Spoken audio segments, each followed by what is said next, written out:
Welcome to Chapter Breaks, short literary escapes, classic audio pills for your commute, bedtime unwind, or a break anytime. At Chapter Breaks, we carefully select and curate iconic passages from classic novels, scenes that are powerful, memorable, reflective, and a joy to listen to. Whether it's a timeless first chapter, a dramatic turning point, or a magical moment, each episode offers you the essence of great literature, one short escape at a time. This chapter break is Great Expectations by Charles Dickens, 1861. Chapters 58 and 59. Pip's Homecoming and Estella. Lost fortune, quiet redemption, and a farewell that feels like forgiveness. A brief introduction before listening to the chapter. Charles Dickens's Great Expectations follows the orphan Pip from a bleak Kent Marsh's childhood to the glittering yet hollow promise of London greatness. Through mysterious benefactors, the faded world of Miss Havisham and Satis House, and his lifelong love for Estella, Pip learns how ambition, class, and shame can warp the heart, and how humility, loyalty, and kindness can restore it. In this late excerpt from chapters 58 and 59, Pip returns home after the collapse of his Great Expectations. The inn where he was once fawned over now treats him coolly. Satis House is stripped and marked for demolition, its contents to be sold as mere effects. At the Blue Boar, the pompous Mr. Pumblechook delivers a maddening lecture on Pip's downfall, claiming moral credit for his past rise. Pip, weakened by illness but wiser in spirit, endures the performance and turns instead toward the people who truly loved him, Joe and Biddy. The summer countryside is peaceful, and as Pip walks towards the forge, he imagines a humbler, better life shaped by Biddy's clear good sense and Joe's steady goodness. At the door, surprise gives way to joy, only for Pip to learn that it is Joe and Biddy's wedding day. In the warm light of the old kitchen, he thanks them with full humility, asking their forgiveness and blessing, and resolves to work honestly to repay what he can of the debt he owes them. He leaves England to labour with Herbert abroad, living modestly and faithfully for many years. When Pip finally returns after more than a decade, he finds Joe and Biddy settled with a little boy named Pip, and a sense of gentle continuity where his old childish hopes once stood. Drawn back to the site of Satis House, now only ruined garden walls and trailing ivy, he walks through the misty evening and unexpectedly meets Estella. Older, softened by suffering, and freed from her cruel marriage, she speaks with him at last as an equal and a friend. Among the quiet ruins of the past, they part with tenderness and mutual understanding, and Pip looks out over the rising mists with a sense that there will be no shadow of another parting from her. We are about to return with Pip to the forge, and then to the ghost of Satis House, to watch pride fall away, debts of the heart be acknowledged, and a lifetime's expectations find their true, humble shape. Now, let's open the page together. Your chapter break begins now. Chapter 58. The tidings of my high fortunes having had a heavy fall had got down to my native place and its neighborhood before I got there. I found the Blue Boar in possession of the intelligence, and I found that it made a great change in the boar's demeanor. Whereas the boar had cultivated my good opinion with warm assiduity when I was coming into property, the boar was exceedingly cool on the subject now that I was going out of property. It was evening when I arrived, much fatigued by the journey I had so often made so easily. The boar could not put me into my usual bedroom, which was engaged, probably by someone who had expectations, and could only assign me a very indifferent chamber among the pigeons and postchaises up the yard. But I had as sound a sleep in that lodging as in the most superior accommodation the boar could have given me, and the quality of my dreams was about the same as in the best bedroom. Early in the morning, while my breakfast was getting ready, I strolled round by Satis House. There were printed bills on the gate, and on bits of carpet hanging out of the windows, announcing a sale by auction of the household furniture and effects next week. The house itself was to be sold as old building materials and pulled down. Lot 1 was marked in whitewashed knock-knee letters on the brew house. Lot 2 on that part of the main building which had been so long shut up. Other lots were marked off on other parts of the structure, and the ivy had been torn down to make room for the inscriptions, and much of it trailed low in the dust and was withered already. Stepping in for a moment at the open gate, and looking around me with the uncomfortable air of a stranger who had no business there, I saw the auctioneer's clerk walking on the casks and telling them off for the information of a catalogue compiler, pen in hand, who made a temporary desk of the wheeled chair I had so often pushed along to the tune of Old Clem. When I got back to my breakfast in the Boar's coffee room, I found Mr. Pumblechook conversing with the landlord. Mr. Pumblechook, not improved in appearance by his late nocturnal adventure, was waiting for me, and addressed me in the following terms. "Young man, I am sorry to see you brought low. But what else could be expected? What else could be expected?" As he extended his hand with a magnificently forgiving air, and as I was broken by illness and unfit to quarrel, I took it. "William," said Mr. Pumblechook to the waiter, "put a muffin on table. And has it come to this? Has it come to this?" I frowningly sat down to my breakfast. Mr. Pumblechook stood over me and poured out my tea before I could touch the teapot, with the air of a benefactor who was resolved to be true to the last. "William," said Mr. Pumblechook mournfully, "put the salt on. In happier times," addressing me, "I think you took sugar. And did you take milk? You did. Sugar and milk. William, bring a watercress." "Thank you," said I shortly, "but I don't eat watercresses."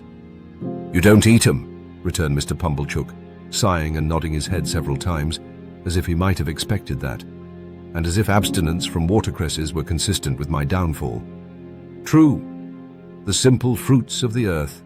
No, you needn't bring any, William." I went on with my breakfast, and Mr. Pumblechook continued to stand over me, staring fishily and breathing noisily as he always did. "Little more than skin and bone," mused Mr. Pumblechook aloud. "And yet when he went from here, I may say with my blessing, and I spread afore him my humble store, like the bee, he was as plump as a peach." This reminded me of the wonderful difference between the servile manner in which he had offered his hand in my new prosperity, saying, "May I?" and the ostentatious clemency with which he had just now exhibited the same fat 5 fingers. "Ha!" he went on, handing me the bread and butter. "And ere you were going to Joseph?" "In heaven's name," said I, firing in spite of myself. "What does it matter to you where I'm going? Leave that teapot alone." It was the worst course I could have taken, because it gave Pumblechook the opportunity he wanted. "Yes, young man," said he, releasing the handle of the article in question, retiring a step or two from my table, and speaking for the behoof of the landlord and waiter at the door, "I will leave that teapot alone. You are right, young man. For once you are right. I forget myself when I take such an interest in your breakfast, as to wish your frame, exhausted by the debilitating effects of prodigality, to be stimulated by the wholesome nourishment of your forefathers. And yet," said Pumblechook, turning to the landlord and waiter, and pointing me out at arm's length, "this is him as I ever sported with in his days of happy infancy. Tell me not it cannot be. I tell you this is him." A low murmur from the two replied. The waiter appeared to be particularly affected. "This is him," said Pumblechook, "as I have rode in my shake-cart. This is him as I have seen brought up by hand. This is him unto the sister of which I was uncle by marriage, as her name was Georgiana Maria from her own mother. Let him deny it if he can." The waiter seemed convinced that I could not deny it, and that it gave the case a black look. "Young man," said Pumblechook, screwing his head at me in the old fashion, "you ere a going to Joseph. What does it matter to me, you ask me, where you ere a going? I say to you, sir, you ere a going to Joseph." The waiter coughed, as if he modestly invited me to get over that. "Now," said Pumblechook, and all this with a most exasperating air of saying in the cause of virtue what was perfectly convincing and conclusive, "I will tell you what to say to Joseph. Here is Squires of the Boar present, known and respected in this town. And here is William, which his father's name was Potkins, if I do not deceive myself. You do not, sir, said William. In their presence, pursued Pumblechook, I will tell you, young man, what to say to Joseph. Says you, Joseph, I have this day seen my earliest benefactor and the founder of my fortunes. I will name no names, Joseph, but so they are pleased to call him uptown, and I have seen that man. I swear I don't see him here, said I. Say that likewise, retorted Pumblechook. Say you said that, and even Joseph will probably betray surprise. There you quite mistake him, said I. I know better. Says you, Pumblechook went on. Joseph, I have seen that man, and that man bears you no malice, and bears me no malice. He knows your character, Joseph, and is well acquainted with your pig-headedness and ignorance. And he knows my character, Joseph, and he knows my want of gratitude. Yes, Joseph, says you. Here Pumblechook shook his head and hand at me. He knows my total deficiency of common human gratitude. He knows it, Joseph, as none can. You do not know it, Joseph, having no call to know it, but that man do. Windy donkey as he was, it really amazed me that he could have the face to talk thus to mine. Says you, Joseph, he gave me a little message which I will now repeat. It was that in my being brought low, he saw the finger of Providence. He knowed that finger when he saw Joseph, and he saw it plain. It pinted out this writing, Joseph, reward of ingratitude to his earliest benefactor and founder of fortunes. But that man said he did not repent of what he had done, Joseph. Not at all. It was right to do it. It was kind to do it. It was benevolent to do it. And he would do it again. It's pity, said I scornfully, as I finished my interrupted breakfast, that the man did not say what he had done and would do again. Squires of the Boar, Pumblechook was now addressing the landlord, and William, I have no objections to your mentioning, either uptown or downtown, if such should be your wishes, that it was right to do it, kind to do it, benevolent to do it, and that I would do it again. With those words, the impostor shook them both by the hand with an air and left the house, leaving me much more astonished than delighted by the virtues of that same indefinite it. I was not long after him in leaving the house too, and when I went down the high street, I saw him holding forth, no doubt to the same effect, at his shop door to a select group, who honoured me with very unfavourable glances as I passed on the opposite side of the way. But it was only the pleasanter to turn to Biddy and to Joe, whose great forbearance shone more brightly than before, if that could be, contrasted with this brazen pretender. I went towards them slowly, for my limbs were weak, but with a sense of increasing relief as I drew nearer to them, and a sense of leaving arrogance and untruthfulness further and further behind. The June weather was delicious. The sky was blue. The larks were soaring high over the green corn. I thought all that countryside more beautiful and peaceful by far than I had ever known it to be yet. Many pleasant pictures of the life that I would lead there, and of the change for the better that would come over my character when I had a guiding spirit at my side, whose simple faith and clear home wisdom I had proved beguiled my way. They awakened a tender emotion in me, for my heart was softened by my return, and such a change had come to pass that I felt like one who was toiling home barefoot from distant travel, and whose wanderings had lasted many years. The schoolhouse where Biddy was mistress I had never seen, but the little roundabout lane by which I entered the village, for quietness' sake, took me past it. I was disappointed to find that the day was a holiday. No children were there, and Biddy's house was closed. Some hopeful notion of seeing her, busily engaged in her daily duties before she saw me, had been in my mind and was defeated. But the forge was a very short distance off, and I went towards it under the sweet green limes, listening for the clink of Joe's hammer. Long after I ought to have heard it, and long after I had fancied I heard it and found it but a fancy, all was still. The limes were there, and the white thorns were there, and the chestnut trees were there, and their leaves rustled harmoniously when I stopped to listen. But the clink of Joe's hammer was not in the midsummer wind. Almost fearing, without knowing why, to come in view of the forge, I saw it at last, and saw that it was closed. No gleam of fire, no glittering shower of sparks, no roar of bellows, all shut up and still. But the house was not deserted, and the best parlour seemed to be in use, for there were white curtains fluttering in its window, and the window was open and gay with flowers.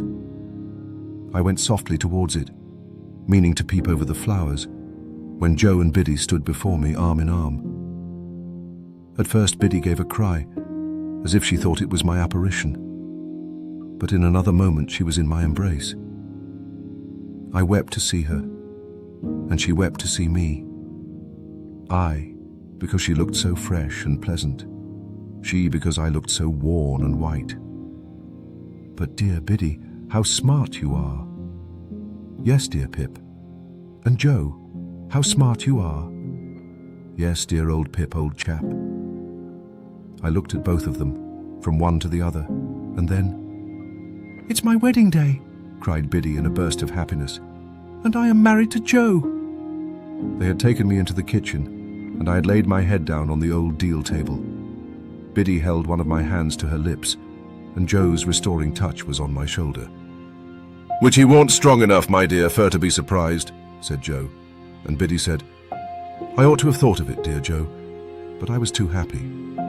They were both so overjoyed to see me, so proud to see me, so touched by my coming to them, so delighted that I should have come by accident to make their day complete.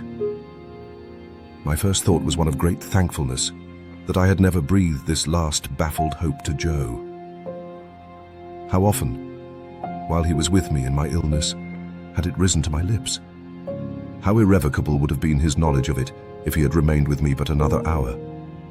"Dear Biddy," said I, "you have the best husband in the whole world, and if you could have seen him by my bed, you would have... But no, you couldn't love him better than you do."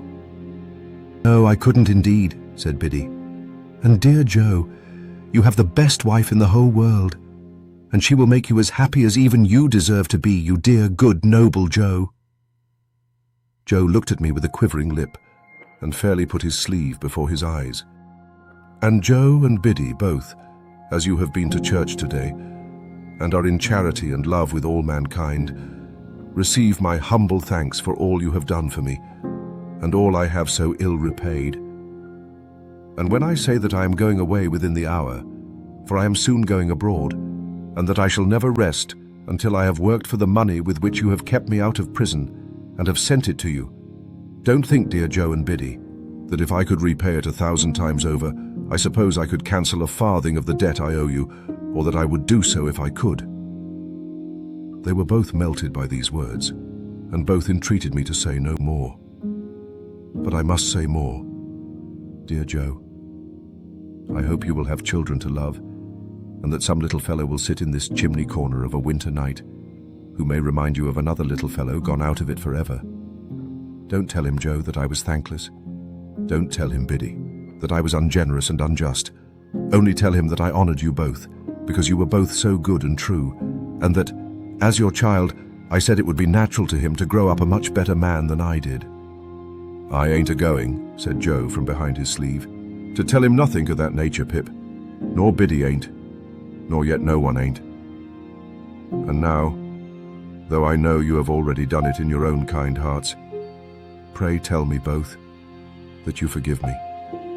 Pray let me hear you say the words, that I may carry the sound of them away with me, and then I shall be able to believe that you can trust me and think better of me in the time to come.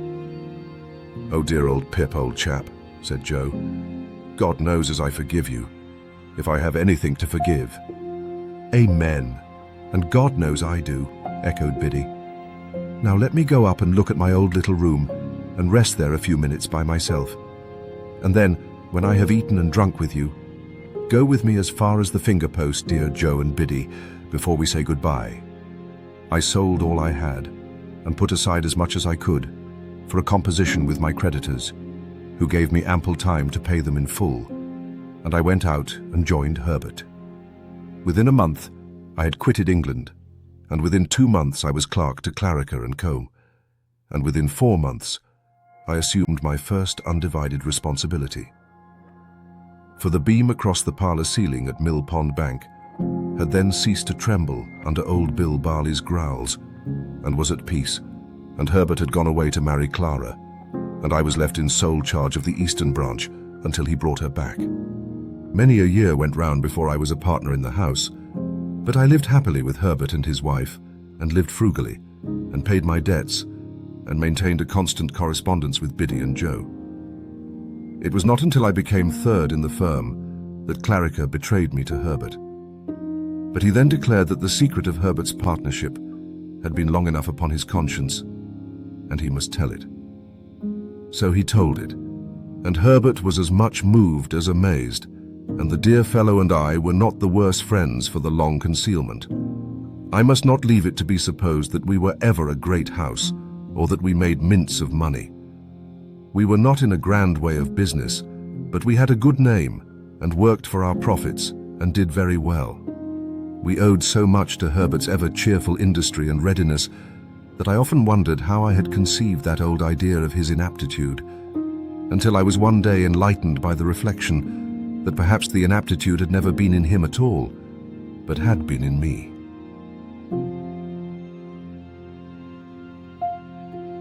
Chapter 59. For 11 years, I had not seen Joe nor Biddy with my bodily eyes, though they had both been often before my fancy in the East, when, upon an evening in December, an hour or two after dark, I laid my hand softly on the latch of the old kitchen door. I touched it so softly that I was not heard, and looked in unseen. There, smoking his pipe in the old place by the kitchen firelight, as hale and as strong as ever, though a little grey, sat Joe. And there, fenced into the corner with Joe's leg and sitting on my own little stool looking at the fire, was I again. "We give him the name of Pip for your sake, dear old chap," said Joe, delighted, when I took another stool by the child's side, but I did not rumple his hair. "And we hoped he might grow a little bit like you, and we think he do." I thought so too, and I took him out for a walk next morning, and we talked immensely, understanding one another to perfection.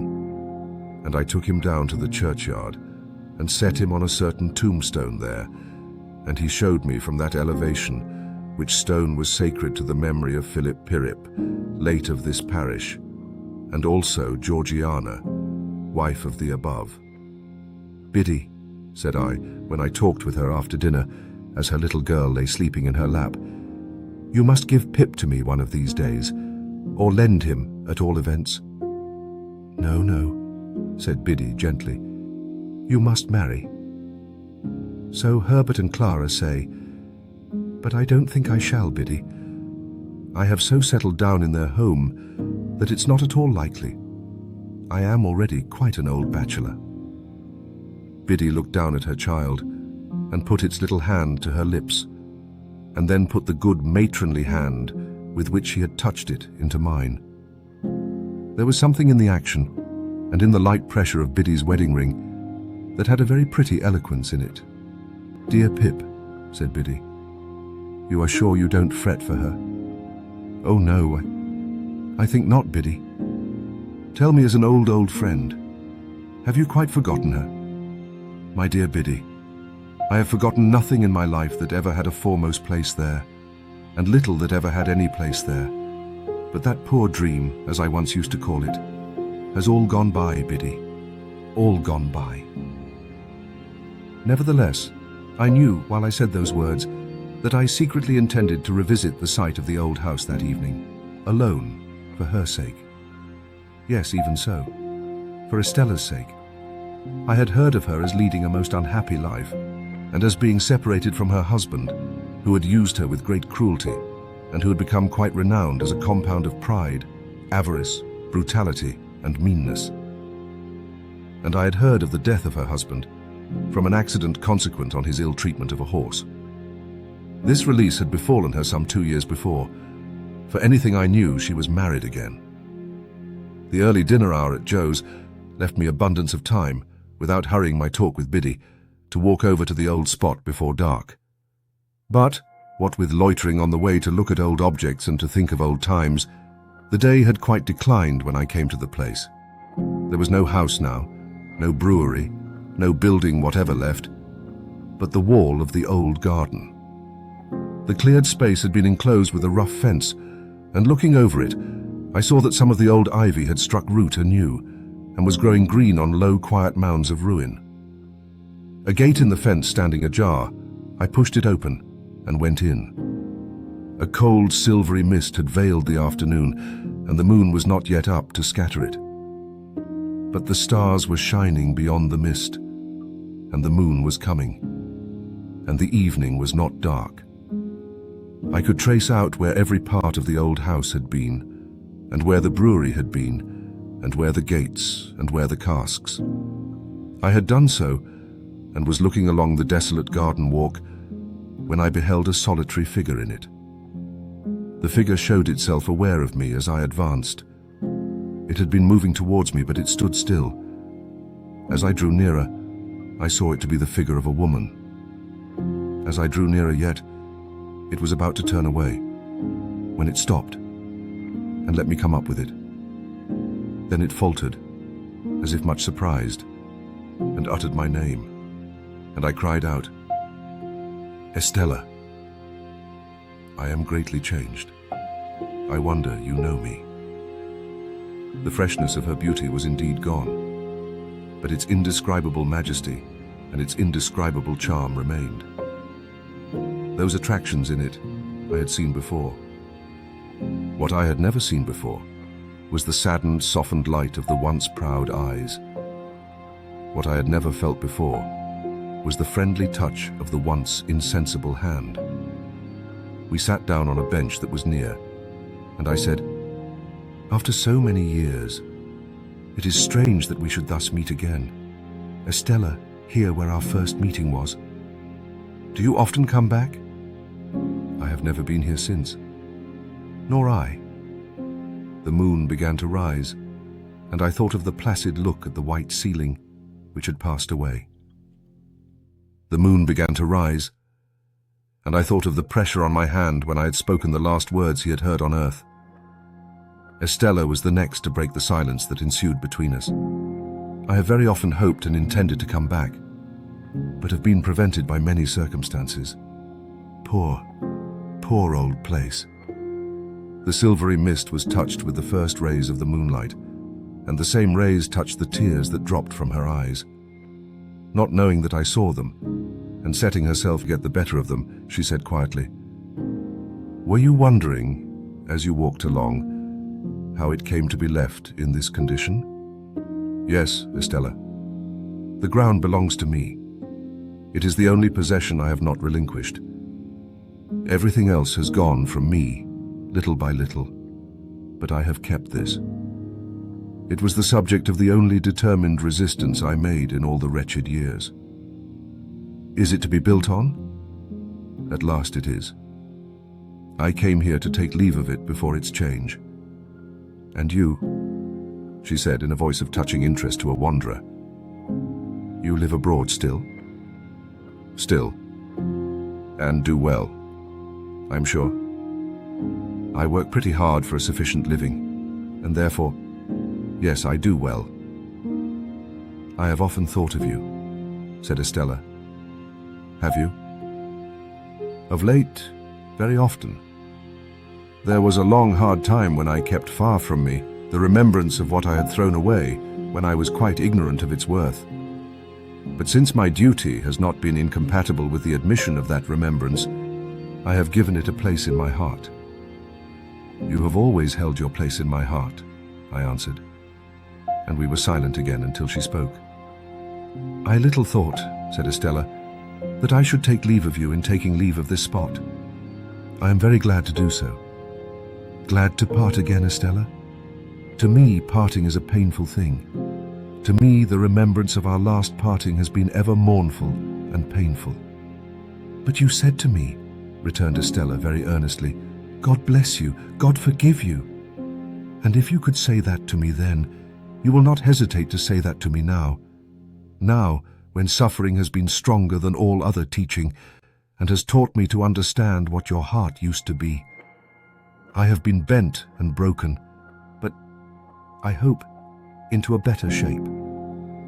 Be as considerate and good to me as you were, and tell me we are friends." "We are friends," said I, rising and bending over her as she rose from the bench. "And we'll continue friends apart," said Estella. I took her hand in mine, and we went out of the ruined place. And, as the morning mists had risen long ago when I first left the forge, so the evening mists were rising now, and in all the broad expanse of tranquil light they showed to me, I saw no shadow of another parting from her.